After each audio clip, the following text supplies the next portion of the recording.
are going to Costco at that time.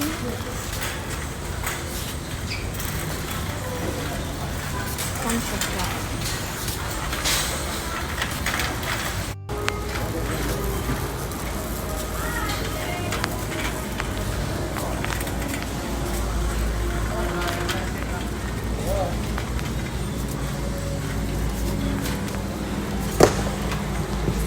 Price is $3.99.99.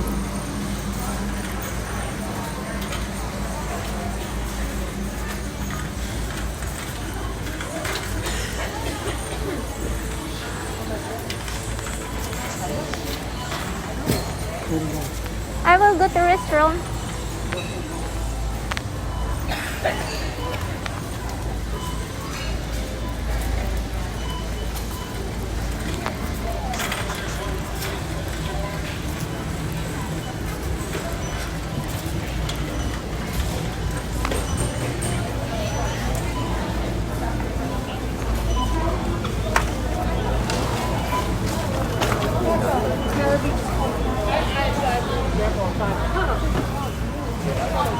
April, I don't know what they meant.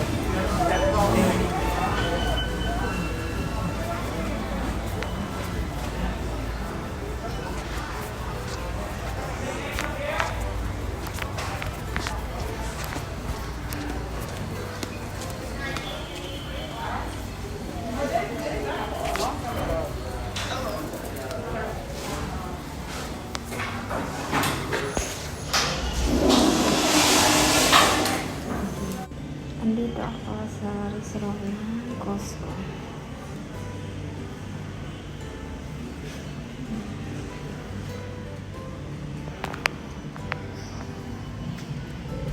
Taba ako.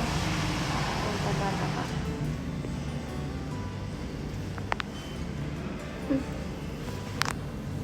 Hindi na ako nakapag-exercise. Magtutungan siya. Dahil sa YouTube. I'm going to find my husband. Hahanapin ko ng asawa ko ang pagbatang pangit.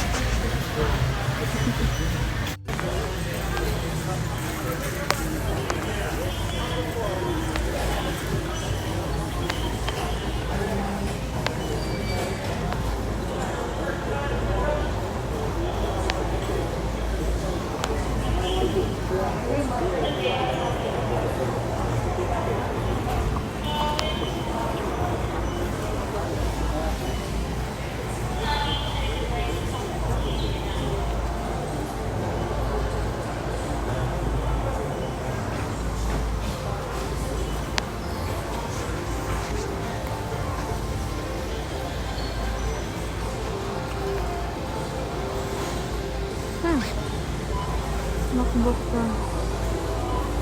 This is like my computer, but they already decreased the price. They have a savings. 17.49. Yeah, the color is like this. This is royal MacBook Pro.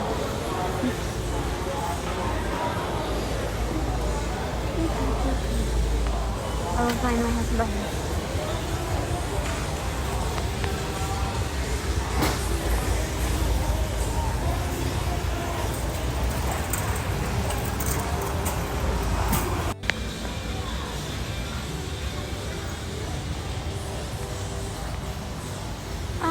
Here we go. I found my husband.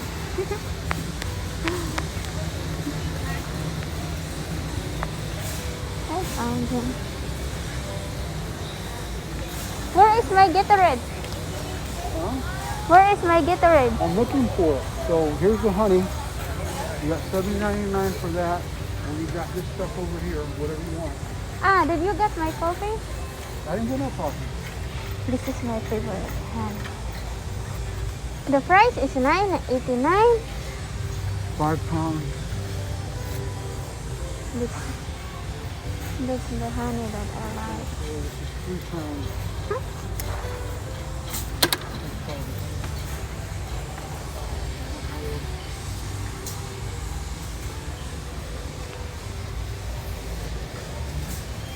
I don't like that. 3 pounds, $7.99. Okay. Ito ang gusto ko. Natural lang siya.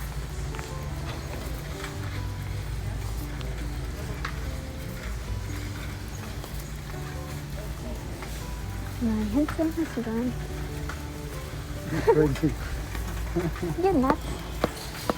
Nutella. So the price $11.69. Oh, okay, good. Okay, good. Okay, have a good day. Hmm.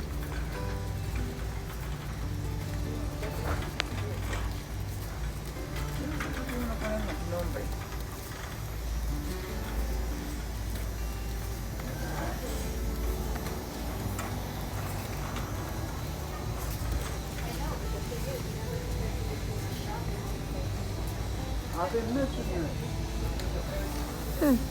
I will find Gatorade.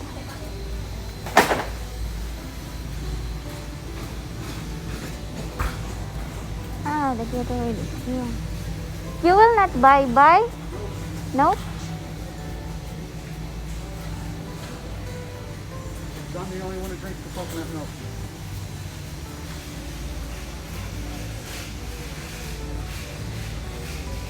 Gatorade. They have different kind of Gatorade, but I like the Gatorade that is zero sugar. This is 21 grams of sugar. Look. I like zero.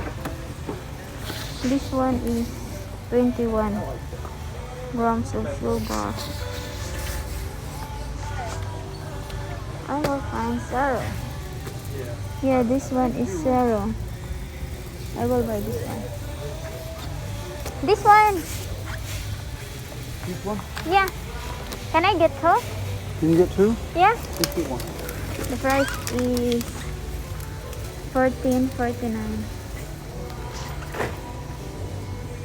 Only one? Yeah, you won't need to get two. Why? We'll come back a couple weeks from now.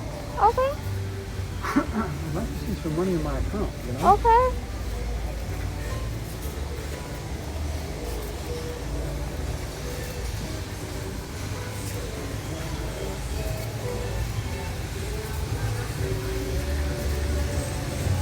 How about the coffee?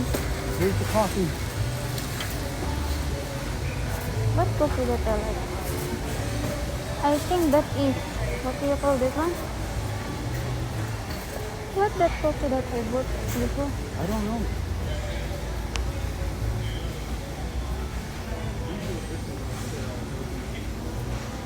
Ah, this one. Kapi Cuba. Ah, yeah, Kapi Cubano. How much is this? $12.99. Did I like this one? Oh, this one, Kapi Cubano. But this one needs to be grind. Hey, we got $5 off this one. But I like this one. Okay. But it needs to be grind. Okay. Yeah. If the grinder works, that works.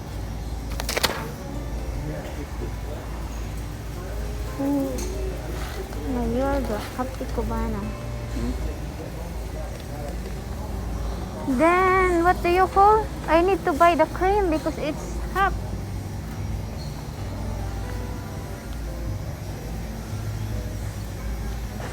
I like the coffee mate. $5.99. I like this one. I love this one. Then fish. What do you call it? Tilapia.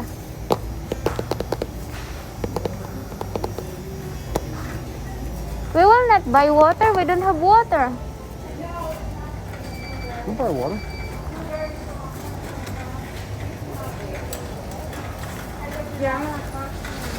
Ah, the fish is, I think, is here. Tilapia.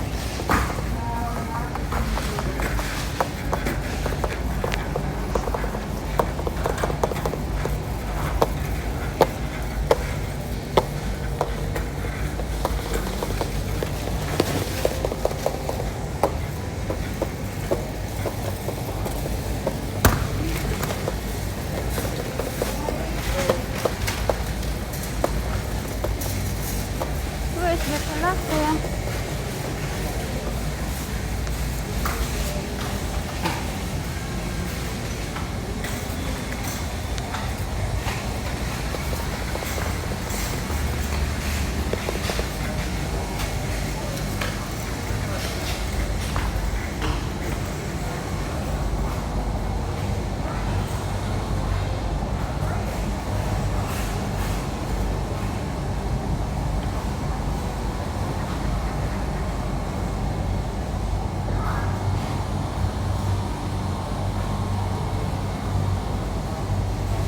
Tilapia is here.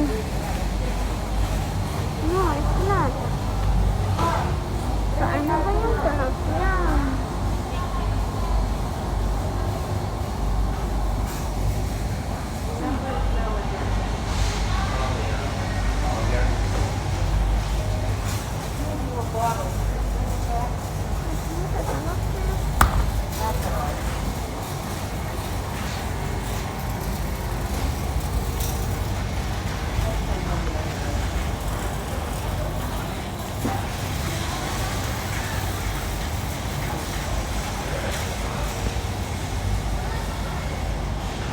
The tilapia is here. Yeah, this is the tilapia. Oh, 69.9.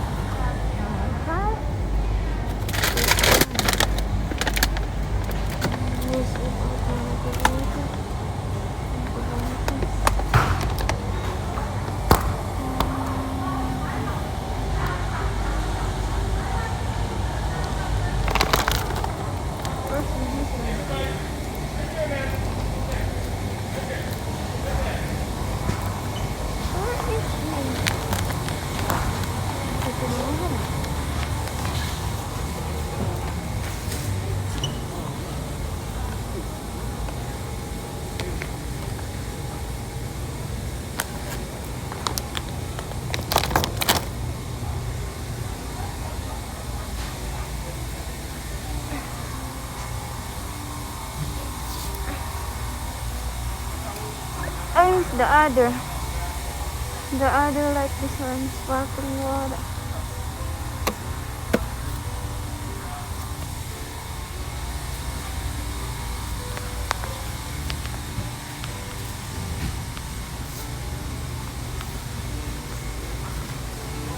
See the tissue?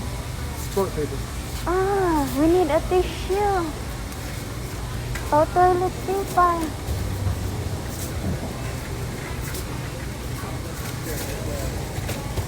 I think here, or I don't know where they put it. But usually they put like this one. Yeah, I think there. Good job. Yeah, that is the tissue. I didn't even notice it there.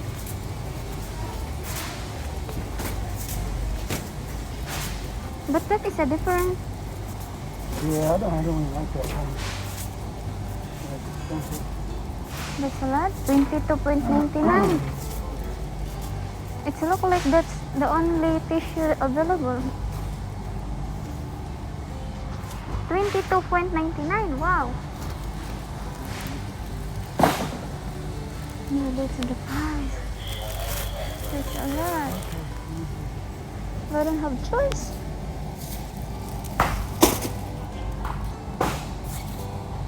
Hope we can get out of here for under $100 with that nickel.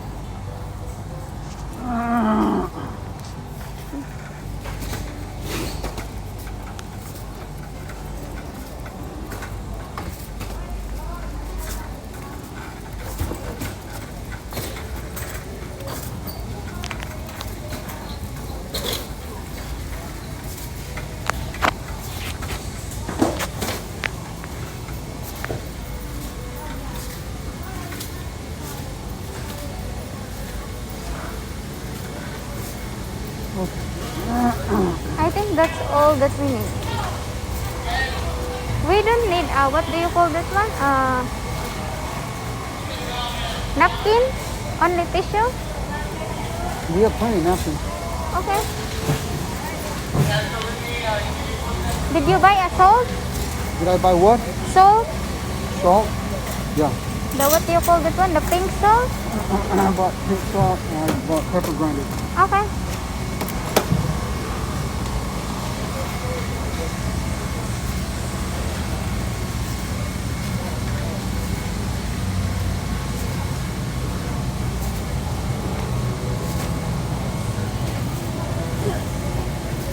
I'm tired. This is Costco Fort Myers, but I like Costco Bonita. It's big compared to Fort Myers. And a lot of stuff here is not like Costco Bonita that they have a lot of stuff. Okay, maybe we should go.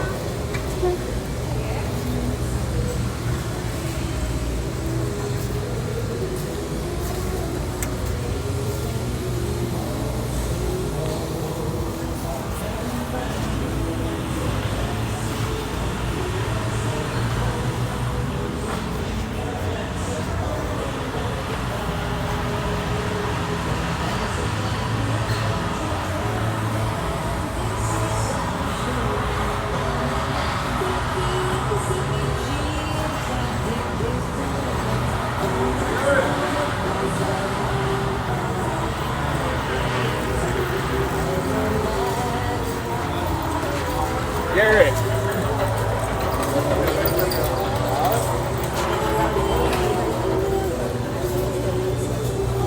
Ah, they have, what do you call that one? What do you call this one? Crab. Huh? No crab? King crab. Wild red king crab.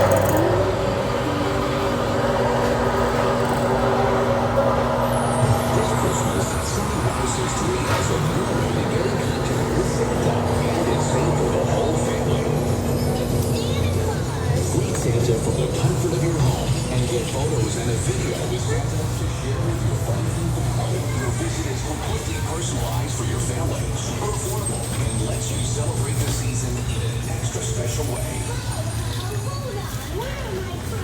Kids can tell Santa what they want for Christmas, and Santa gets to join a new holiday tradition. Check in at Santa106.com to reserve your seat on Santa's Life.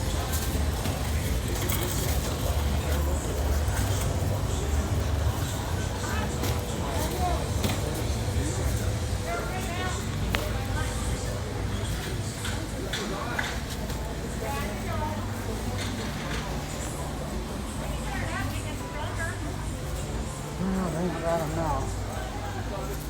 They ain't got the money either. They probably will.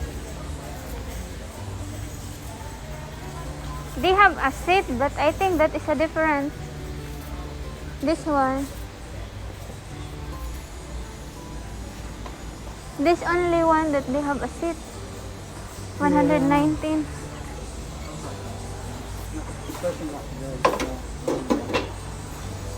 You'll have to go shopping somewhere. When I get money. If I get money. If you get one.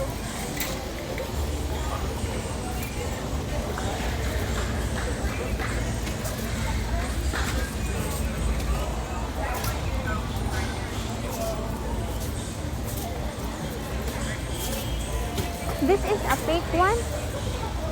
Yeah, it's a Is it fake. real? It's fake.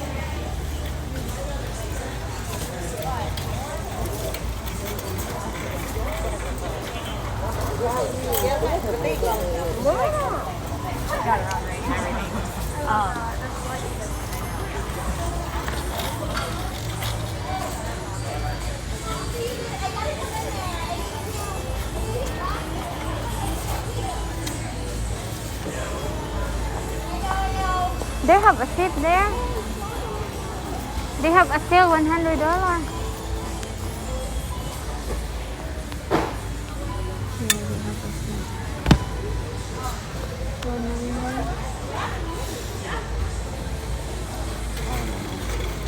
I'm not buying it. We're doing sale again. Wow, $3.99. They never sale.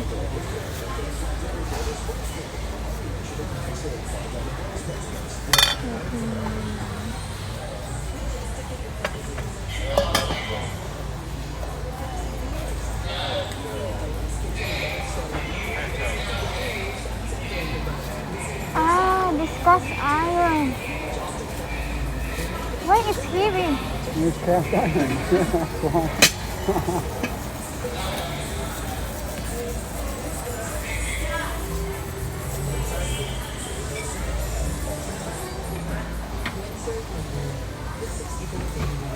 The price is 69 or each price is 69 in the cast iron? $25 for those.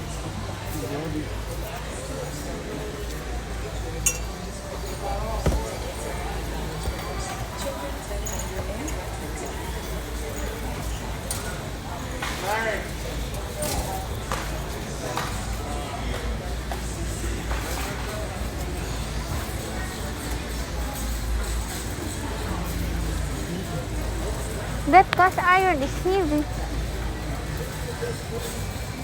But that is good for soap.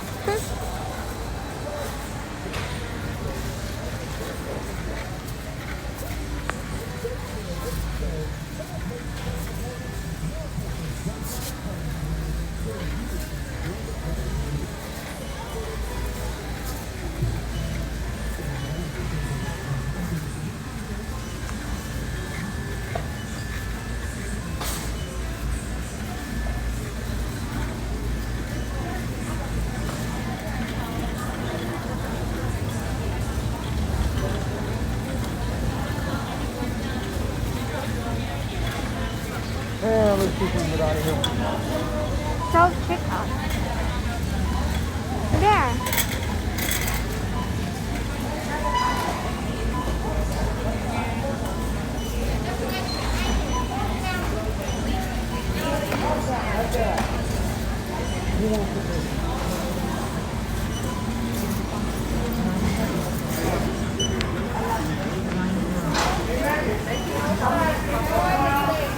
Doing well, thank you. Yourself? Pretty good. Looking good. Thank you for working and thank you for wearing your mask. Thank you.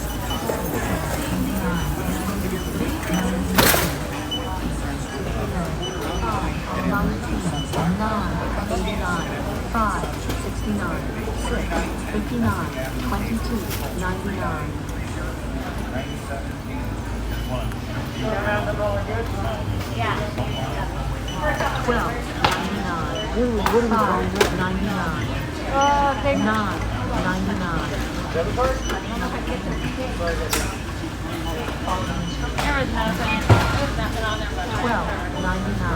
I'll tell you one second.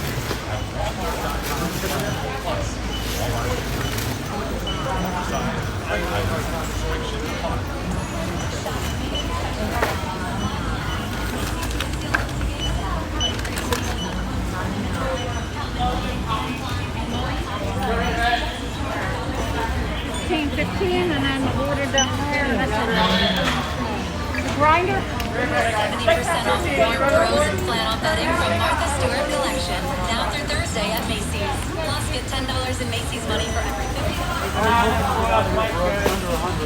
How much did you pay? That's why. It never happened. Wow, No. this one? Not bad though, because you know 250 is the average. Thanks a lot, guys. How much? 169, 178. The Philippines. Why? What's wrong? I spend too much on you. Wait, you drink coffee. Why you're murmuring? I only buy Gatorade coffee. Honey, that's all. Honey, I know. Don't worry about it.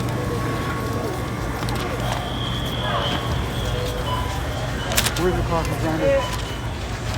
I think here. Here. We will grind the coffee.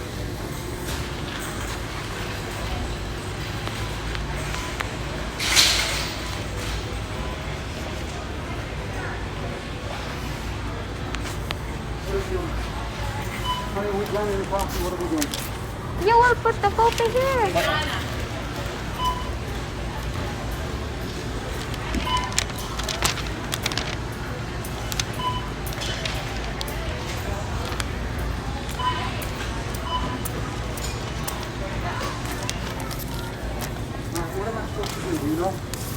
open this one. We will sit either 1, 2, 3. If Which one you want? 3, fine. Fine. Okay. Because they have percolator, French press, basket filter, corn, fine. They have a choices. Yeah, look, they have the choices. 1, 2. Then you must open.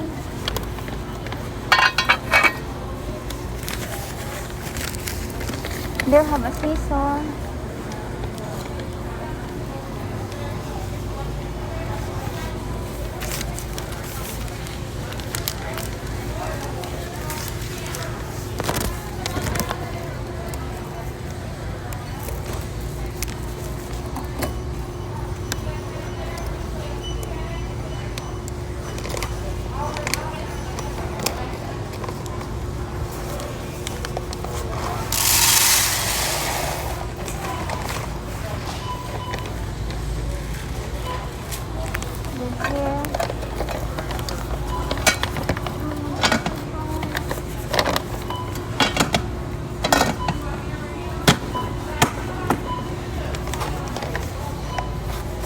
I think this is the on.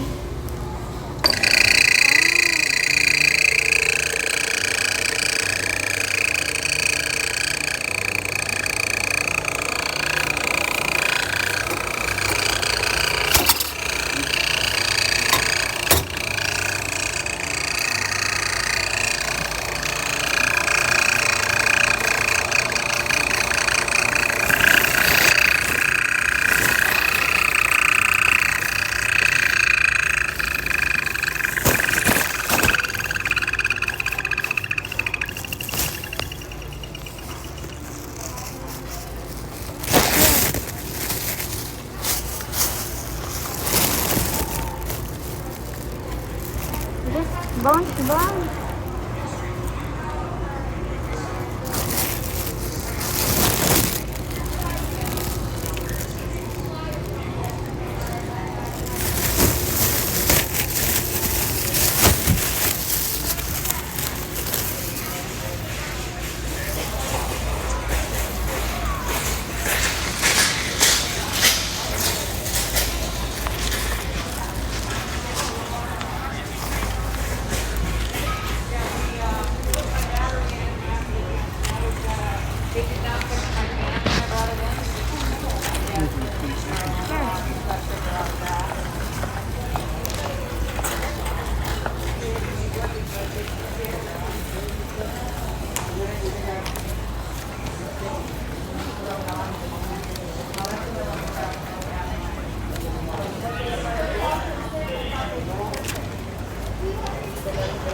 Thank you. Have a good day.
edge.com/withinreach.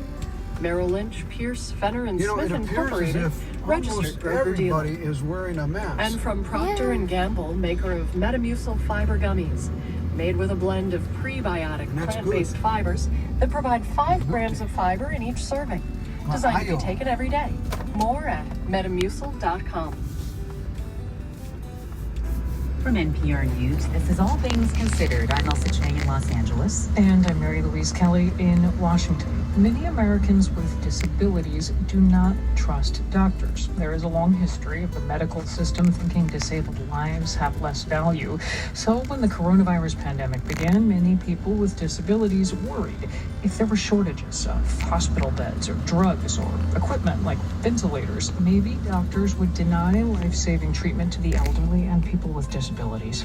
NPR investigative correspondent Joseph Shapiro found denial of care is a real problem, and that as hospitalizations spike, there are lessons from one woman's case in Oregon. When someone took a picture of Sarah McSweeney, she'd look right at the camera and she'd smile or laugh. Like the photograph where she's sticking out her tongue. Her dark hair is dyed a bright red, a color that clashed with her neon pink wheelchair. McSweeney was 45 when she died last spring in an Oregon hospital. Sarah enjoyed lots of stuff in her life. She absolutely adored going into malls and getting her makeup done and getting her hair done and doing, the typical girly stuff that girls like to do. Get pedicures and manicures. She really enjoyed going out to country concerts. Her staff would take her to the country bars to watch people country dance. That's Kimberly Conger. She worked for Sarah. Most people looked at Sarah McSweeney and saw her disabilities. She couldn't walk, she couldn't speak words. She had congenital quadriplegia. She had osteoporosis. She had cerebral palsy. Conger is a nurse for Community Access Services. That's the social service agency that ran Sarah's group home. She had a gastrostomy tube. That's the feeding tube to Sarah's stomach. She could eat nothing by mouth. She had some scoliosis. Could she operate a power wheelchair? She could not. So how did she get around? She was dependent on staff to push her. To push her, okay. Yeah. And how did she communicate? She communicated with eye movements, facial expressions, noises, certain noises she would give you. We're telling you the story of this woman in Oregon because it tells a bigger story, one that we've seen repeated in our reporting and our public records requests. We found multiple cases in Oregon and around the country where people with disabilities and older people were denied treatment.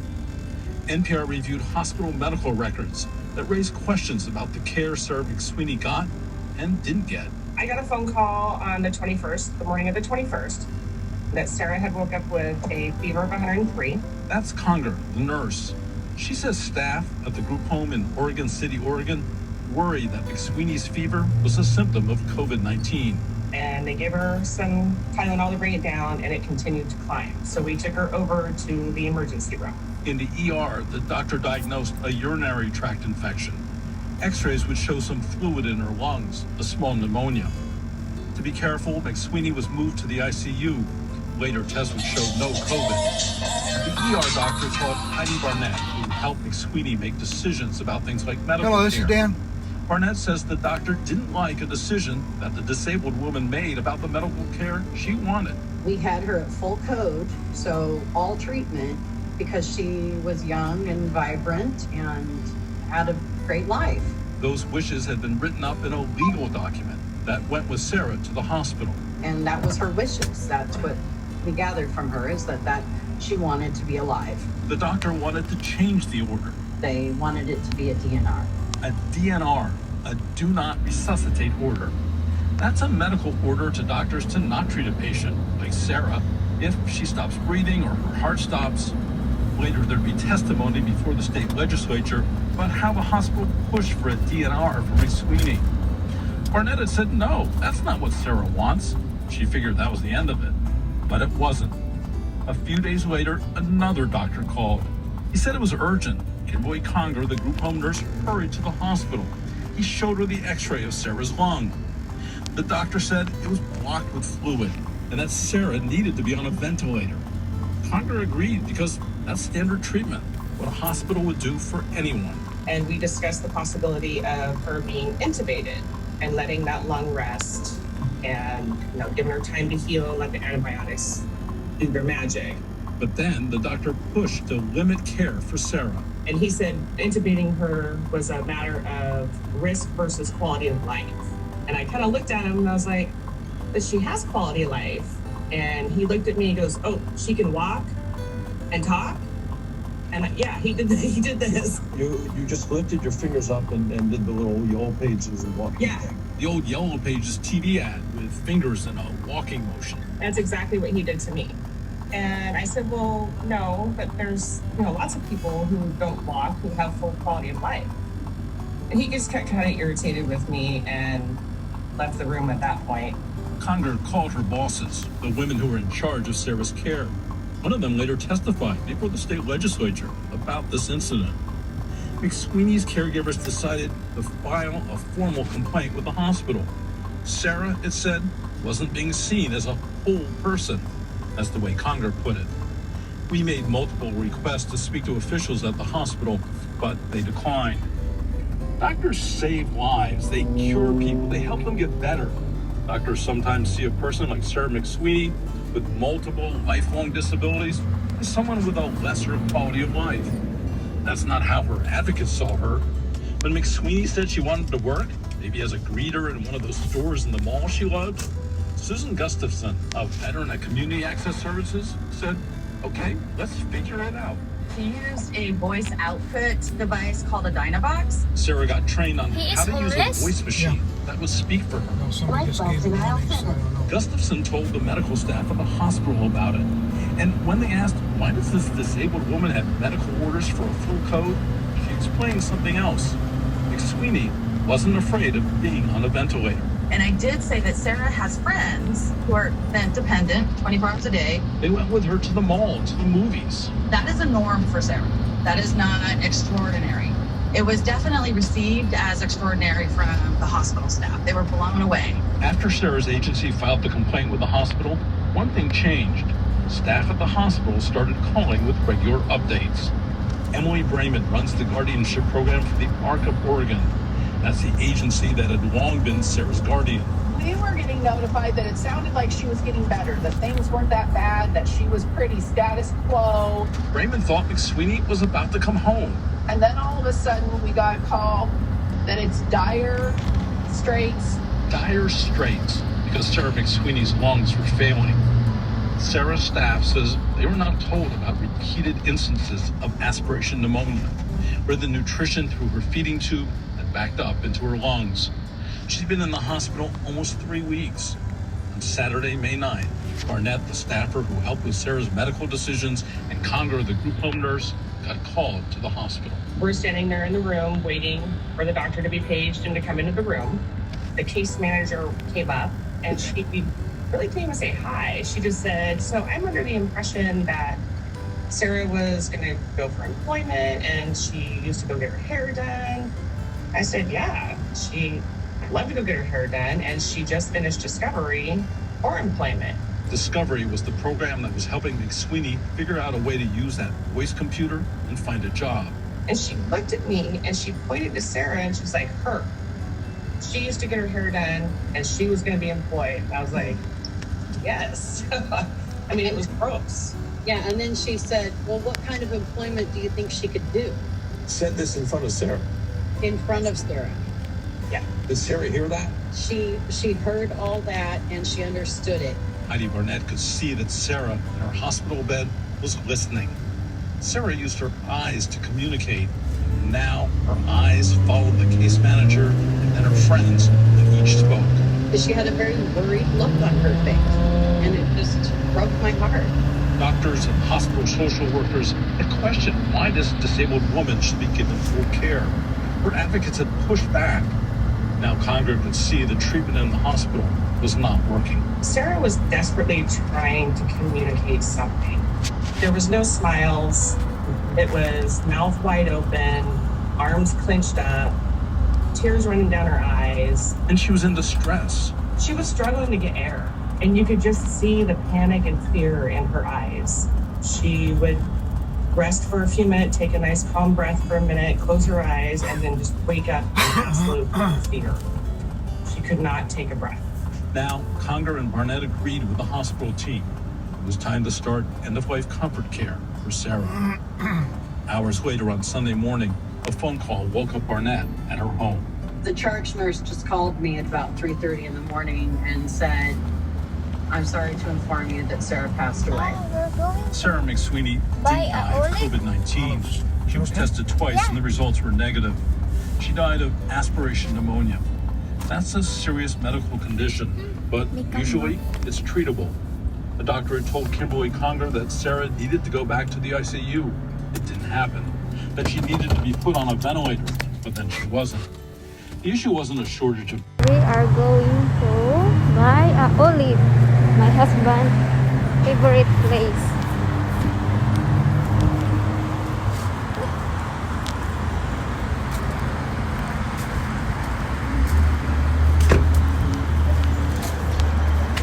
I will go to the restaurant. Of course.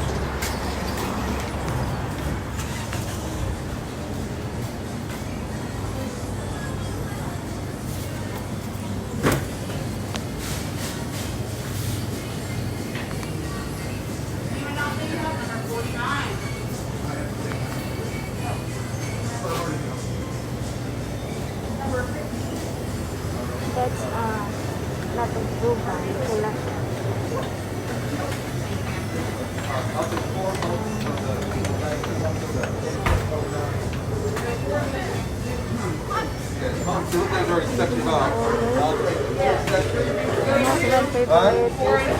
More of the meat lasagna and 2 eggplant, right? Because you don't have vegetarian, right? I know. Yeah. There is meat in the meat.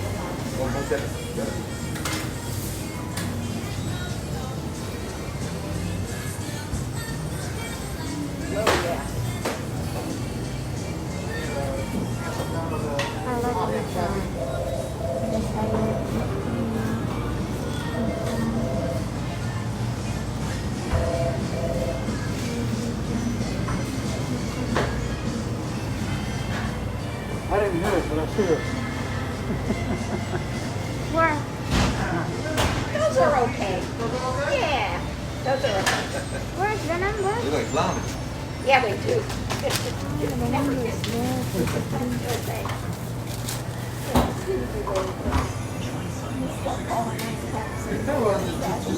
I will go to the restaurant. Go to the restaurant.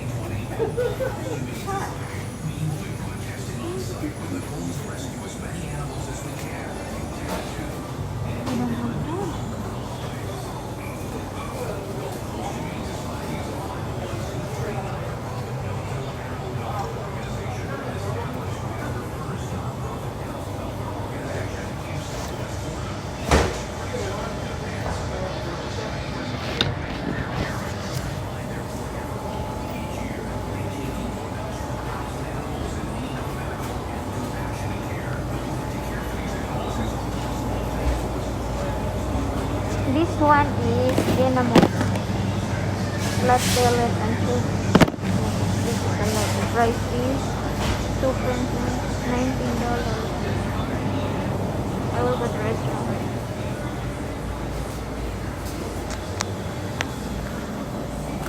This one.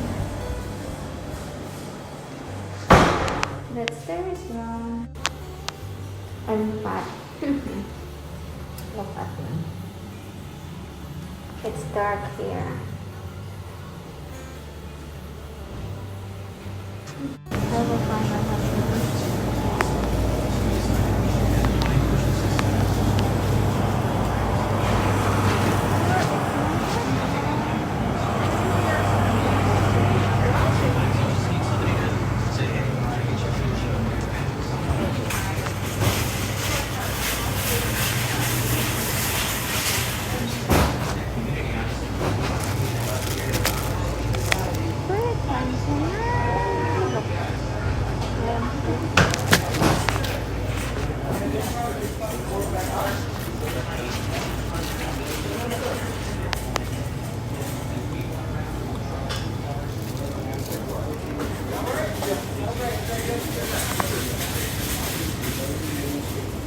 The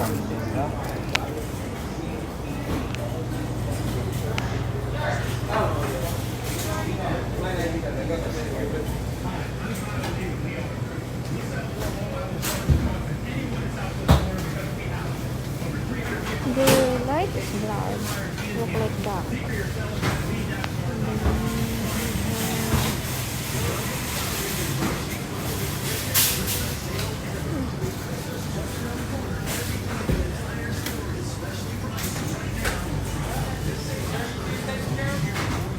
Where is he? What are they doing next? I put it in the bowl, mix it all around. Thank you. Anything else? Nope, that's it.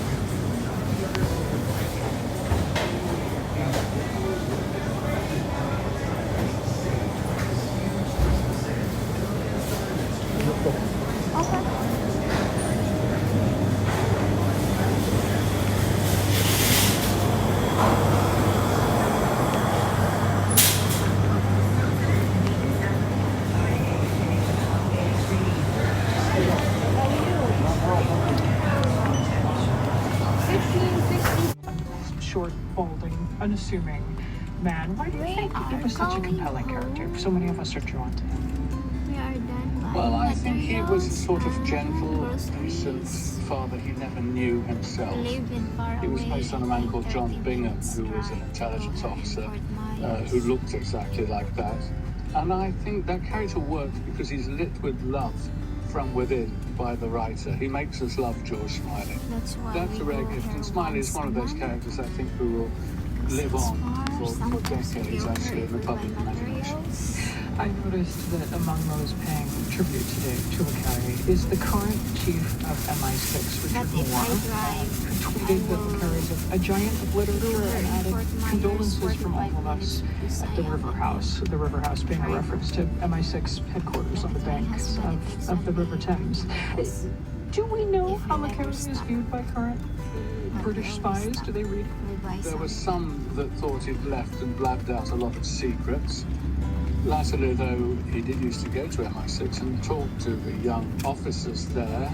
You know, the Tinker Tailor novel, which is about a hunt for a mole in British intelligence who's been recruited by the Russians, was pretty close to the bone when it appeared, because he was actually revealing the secret that almost nobody knew, which was that there was a feeling that the head of MI5, Roger Hollis, was actually a Russian spy. And this tied British intelligence or security service in knots.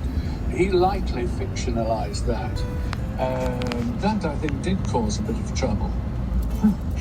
Robert Harris. His latest book is titled V2, speaking there about David Cornwell, pen name John Le Carre, who died over the weekend at the age of 89. Robert Harris, thank you. Thank you. This is NPR News. Support for NPR comes from this station and from the University of Oregon, with the Phil and Penny Knight campus for accelerating scientific impact, a new model designed to speed the pace of scientific discovery. More at accelerate.uoregon.edu. From AT&T, committed to keeping students and teachers connected. AT&T has connected over 200 million students with tools and technology for distance learning. More at att.com/remote learning. And from TIAA, who believes their clients' drive will never run out, nor will TIAA's commitment to not only get clients to retirement, but through it. TIAA.org/never-run-out. Support comes from People's Gas, at the heart of Florida's energy, committed to being a leader in Florida's economic recovery and to delivering clean and efficient natural gas solutions in a responsible way. More is at floridasenergy.com.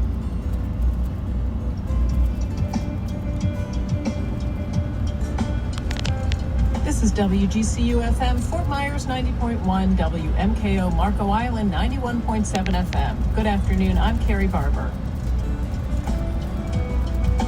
Coming up on All Things Considered, NPR's Elsa Chang talks with Kate Leone, an executive at Feeding America, and Emily Slazer, a manager at Second Harvest Food Bank, about the food insecurity crisis facing the nation amid the pandemic.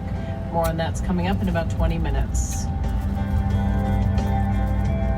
It's 73 degrees in Fort Myers at 5 o'clock.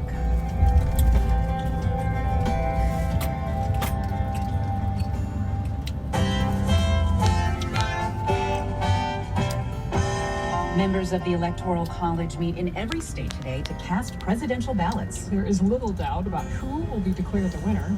Joe Biden is expected to officially become the president-elect on this Monday, December 14th.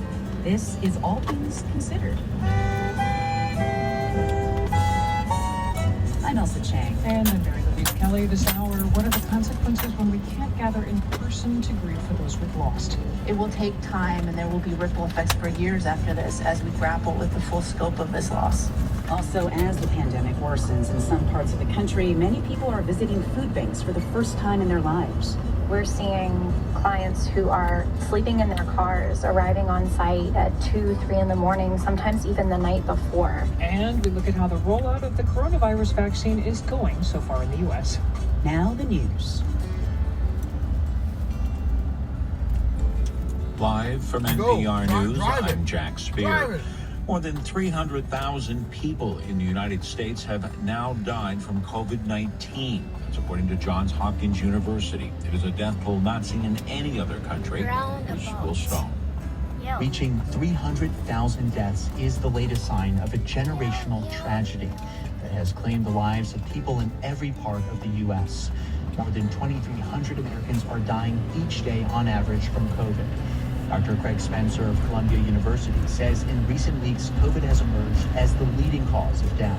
We're seeing some of the most deadly days in American history.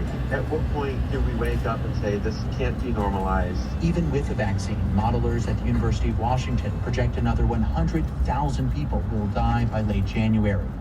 And by April, there could be 500,000 total deaths. If almost everyone in the country wears a face mask, that could save more than 50,000 lives. For NPR News, I'm Will Stone. Meanwhile, what is being billed as the largest vaccination campaign in U.S. history has begun today, with frontline healthcare workers getting the first doses of coronavirus vaccine. Hospitals rolled out the first small shipments of Pfizer's coronavirus vaccine, which only received emergency use authorization from the FDA last week. Health and Human Services Secretary Alex Azar is saying the vaccine is an important step toward beating the coronavirus. At 95% efficacy, this vaccine is extraordinarily effective at protecting you from this virus. Getting vaccinated will help keep you, your family, and your country healthy and safe. One nurse today saying she was relieved to get the shot. The vaccination effort will continue with senior citizens in nursing home facilities due to get vaccinated next. In a 4-3 ruling today, the Wisconsin Supreme Court has rejected an 11th-hour election challenge from President Trump's campaign. Trump seeking to throw out more than 200,000 votes in 2 of Wisconsin's most liberal counties. Emily Files of member station WUWM has the story. Trump's campaign wanted to disqualify 4 types of ballots cast in Milwaukee and Dane counties, including in-person absentee ballots and absentee ballots from voters who consider themselves indefinitely confined. The court's 3 liberal-leaning justices were joined by 1 conservative-leaning justice in rejecting the case. They said the lawsuit came too late and some of its claims were meritless. The ruling was issued just an hour before Wisconsin cast its 10 electoral college votes for President-elect Joe Biden. Biden narrowly won Wisconsin by about 21,000 votes. For NPR News, I'm Emily Files in Milwaukee. Lack of a coronavirus deal in Washington weighed on Wall Street. The Dow is down 184 points. This is NPR. Live from WGCU News, I'm Carrie Barber. A red tide bloom has been spotted near Bonita Beach Park in Lee County. WGCU's Andrea Perdomo has more. The Florida Department of Health in Lee County sent an advisory on Monday notifying the public of a red tide bloom near Bonita Beach Park at the south end of Little Hickory Island. Red tide is a naturally occurring toxic algae. State health officials say coming into contact with a red tide bloom or even being near one can cause some to experience symptoms such as eye, nose, and throat irritation. those with breathing problems like asthma might experience more severe symptoms. Health officials recommend that people experiencing these symptoms stay away from beach areas. They also recommend people who live near Bonita Beach Park to keep their windows closed and to keep pets away from the water. For WGCU News, I'm Andrea Perdomo. More than $23 million of federal CARES Act funding will be spent on mental health in Florida. Speaking Friday at a roundtable focused on mental health among first responders, Governor Ron DeSantis said the COVID-19 pandemic has taken a significant mental toll on many people across the state. Some funding will expand community-based programs and services with the goal of serving more Floridians who have severe and persistent mental illness. DeSantis says the goal is to decrease the number of people who are held involuntarily in mental health facilities or end up in jails and emergency rooms. Other dollars will be spent to help children in the child welfare system. We need to face it head on. It's not an easy problem to deal with under any circumstances, but we think that this significant amount of resources is important. We think it's justified, and we think it'll make a difference. Among other things, money will also be spent to make it easier for patients to find appropriate housing following discharge from mental health facilities. This is WGCU News. Look for mostly cloudy skies tonight with a low around 65. Tuesday will be partly sunny with a high near 76. Mostly cloudy Tuesday night with a low around 63. It's 73 degrees in Fort Myers. Support for NPR comes from the Alfred P. Sloan Foundation, bridging science and the arts by supporting books such as Lisa Feldman Barrett's 7.5 Lessons About the Brain. More at sloan.org. And the Robert Wood Johnson Foundation at rwjf.org. On a Monday, it's All Things Considered from NPR News. I'm Mary Louise Kelly in Washington. And I'm Elsa Chang in Los Angeles. All across the country today, you could watch the work of the Electoral College get done. Electors met in state capitals and in some places virtually to formalize the results of last month's election, a win for President-elect Joe Biden. This year, the ceremonies were streamed and broadcast live as President Trump's refusal to concede has clouded the process and cast partisan doubts on the outcome. Biden will address the nation tonight, and we are joined now by NPR political correspondent Scott Detrow. Hey, Scott. Hey there, Elsa. Hey, so this is another step closer to Biden's inauguration next month. Tell us what we might expect the president-elect to say tonight. Well, from the excerpts that his transition team has released, Biden is going to continue trying, at least, to unify the country. He's going to say that early hours of election night, President Trump has been trying to cast doubt on the results, raise baseless accusations of fraud, and insist that he won an election that he lost. All along, Biden has tried to downplay that effort and has in fact continued to insist he will reach out to Republicans.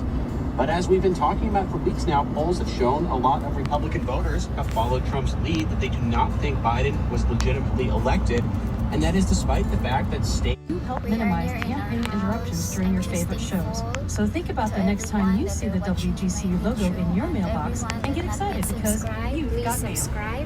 2020 has been a year. Just Stress, anxiety, fear, depression, loneliness. If you haven't felt any of these this year, we'd like to know your secret. If you have, you're certainly not alone. People of every age and every race have been hit hard by COVID-19 and